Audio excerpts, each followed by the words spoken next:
Hello বন্ধুরা, তো কেমন আছেন আপনারা? আরও একটি ব্র্যান্ড নিউ ভিডিওতে আপনাকে স্বাগতম। তো বন্ধুরা, আইপিএল এমন একটি লিগ যেখানে টাকা ছড়াছড়ি চলে, কোটি কোটি টাকায় প্লেয়ার কেনা বেচা হয়, এটা অবশ্য আপনারা জানেন। তো আজকের টপিকে আমরা আলোচনা করব 2022 সালে 10জন দুর্ভাগা প্লেয়ারকে নিয়ে, যারা 2022 সালে আইপিএলে বিক্রি হয়নি। তো মূল ভিডিওতে যাওয়ার আগে বলে নিচ্ছি, যারা যারা এখনও চ্যানেলটি সাবস্ক্রাইব করেননি তারা অবশ্যই চ্যানেলটি সাবস্ক্রাইব করে নোটিফিকেশন বেলটি অন করে দিন, কারণ এরকম নানান অজানা তথ্য নিয়ে আমি আপনাদের মাঝে প্রতিনিয়তই হাজির হব। তো ফটাফট চ্যানেলটি সাবস্ক্রাইব করে ফেলুন।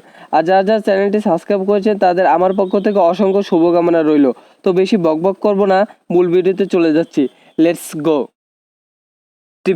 স্টিভ স্মিথ হচ্ছেন অস্ট্রেলিয়ার একজন অসাধারণ ব্যাটসম্যান। তিনি গত বছরের আইপিএল ম্যাচগুলো দিল্লি ক্যাপিটালের হয়ে খেলেছিলেন, কিন্তু বর্তমানে 2022 সালের আইপিএলে স্টিভ স্মিথও কোনো দলে বিক্রি হয়নি।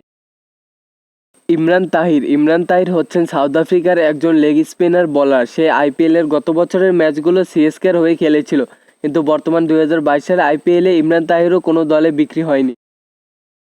সুরেশ রায়না হচ্ছেন ইন্ডিয়ান জাতীয় টিমের একজন ব্যাটসম্যান। তিনি গত বছরের আইপিএল ম্যাচগুলো সিএসকের হয়ে খেলেছিলেন, কিন্তু 2022 সালে আইপিএলে সেও কোনো দল পায়নি।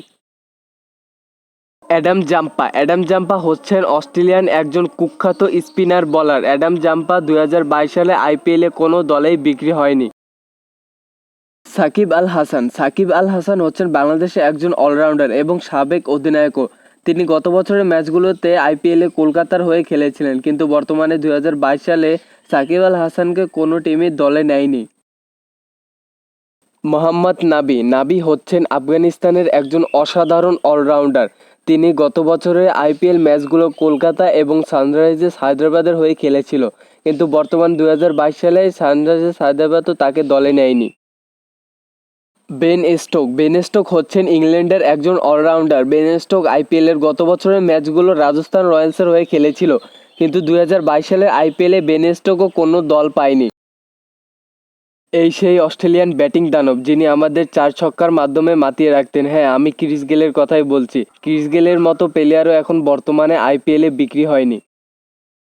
জোফরা আর্চার, কে না চেনে ইংল্যান্ডের এই অসাধারণ অলরাউন্ডারকে। জোফরা আর্চার গত বছরের আইপিএল ম্যাচগুলো রাজস্থান রয়্যালসের হয়ে খেলেছিল, কিন্তু সেও আইপিএলে 2022 সালে কোনো দল পায়নি।